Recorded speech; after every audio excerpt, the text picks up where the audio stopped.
She told police she wasn't alone. She said someone had been following her through the house, whispering, watching, waiting. Someone only she could see. They dismissed it as stress, a hallucination, maybe grief, maybe fear, until the officers stepped inside the house, until they saw the footprints. A single trail of bare, wet footprints leading across a floor covered in weeks of untouched dust. Footprints too large to be hers. Footprints that appeared while she was locked inside a room, completely alone. Tonight, we open a case that investigators still won't talk about, a case where the impossible became undeniable. Welcome to Mystery Vault 24. Before we walk deeper into this haunting story, take a moment to subscribe, like, and share your thoughts. Your support keeps these mysteries alive and uncovered. On the evening of March 17th, 2016, emergency dispatch in Pine Hollow County received a panicked call from a woman named Evelyn Ward, age 38. Her voice was shaking, not frantic, but controlled in that way people sound when they're trying desperately not to unravel. She told dispatch, "There's someone in my house. I can see him. He's speaking to me, but he won't leave." Officers were sent immediately. When they arrived, they found something strange. Not forced entry, not broken windows, not signs of a break-in. Instead, the house was locked from the inside, and Evelyn? She was barricaded in the upstairs bedroom, trembling, pale, but unharmed. She insisted the man had been standing right beside her the entire time, talking to her, whispering, telling her things she refused to repeat. The officers exchanged looks. Hallucinations, stress, maybe, until they opened the door to the hallway and saw the reason this case would haunt them for years.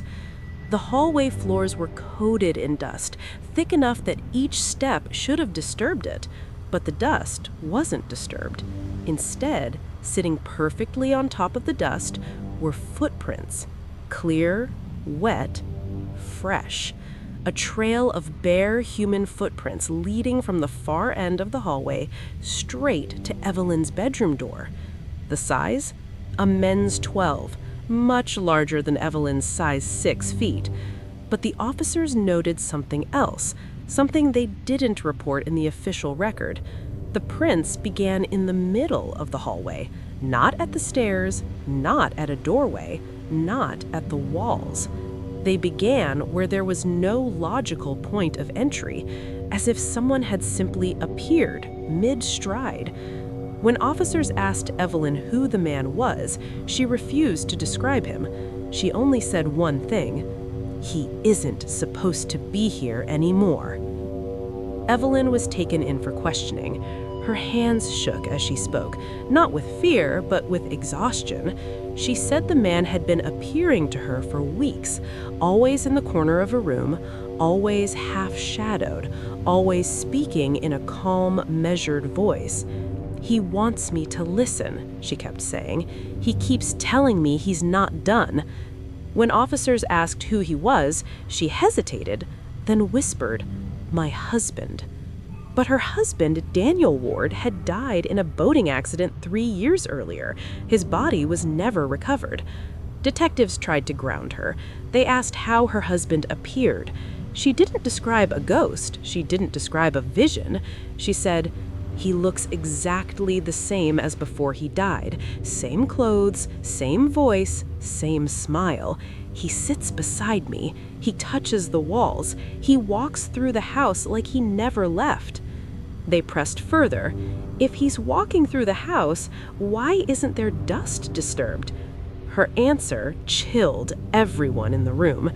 He doesn't touch the floor unless he wants to.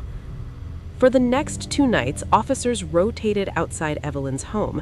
They wanted to confirm whether the footprints were a fluke, a trick of light or moisture. On the 3rd night, around 2:14 a.m., Officer Ramirez radioed in, "We have movement inside the house, but the lights aren't on and nobody went in." Backup arrived within minutes. They entered cautiously, and there they were. New footprints, still wet, still large. But this time, the trail didn't lead to Evelyn's room. It led to the basement door, the same basement that had been locked for years, since Daniel's death. The prints stopped at the door, right in front of it, as if something stood there, waiting, watching. When asked why she never opened the basement door, Evelyn whispered, "That's where he talks to me from, through the floor." Detectives decided to open the basement. The door was old, locked, and swollen from humidity. It took 2 officers to force it open. The first thing they noticed was the cold, a dense, heavy cold that felt unnatural. The second was the smell. Not decay, not mold, but salt water. The kind of salt water you find near the ocean, miles away. They moved down the stairs. No intruder, no hiding place, no signs anyone had been there in years. Except on the concrete floor, in the thin layer of dust, clear as day, were footprints leading from the bottom of the stairs toward the center of the room. But there were no prints leading down the stairs. Just like upstairs, they began in the middle of the floor. And in the exact center of the basement, a single, wet handprint, as if someone had pressed their palm to the ground. Officers asked Evelyn the same question again. "Do you still see him?" She shook her head slowly. "He's not showing himself to me anymore." But then she added, "He's showing himself to you." Detectives dug deeper into the couple's past. Daniel Ward had been declared dead, yes, but there was something unusual in the case file. Witness reports from the boating accident claimed they heard Daniel shouting before the boat overturned. Not shouting for help, not shouting to Evelyn. They said he was yelling at someone else, someone nobody else saw. Investigators returned to Evelyn with the new information. They asked again, "What does he say to you?" She closed her eyes. Her voice dropped to a whisper. "He keeps saying the same thing he said before he drowned." "What does he say, Evelyn?" "It's, 'I'm not the one you should be afraid of.'" When detectives pressed her, she finally broke. "He keeps saying something is coming up from the water, something he saw before he died, something he didn't want to follow him here." On the night of April 4th, Evelyn called police one last time, but her voice wasn't afraid. It was calm. "He's back," she said. "He's standing at the end of my bed. He says he can't stay anymore." Officers rushed to the home. They entered the bedroom. Evelyn was sitting upright, silent, tears running down her face.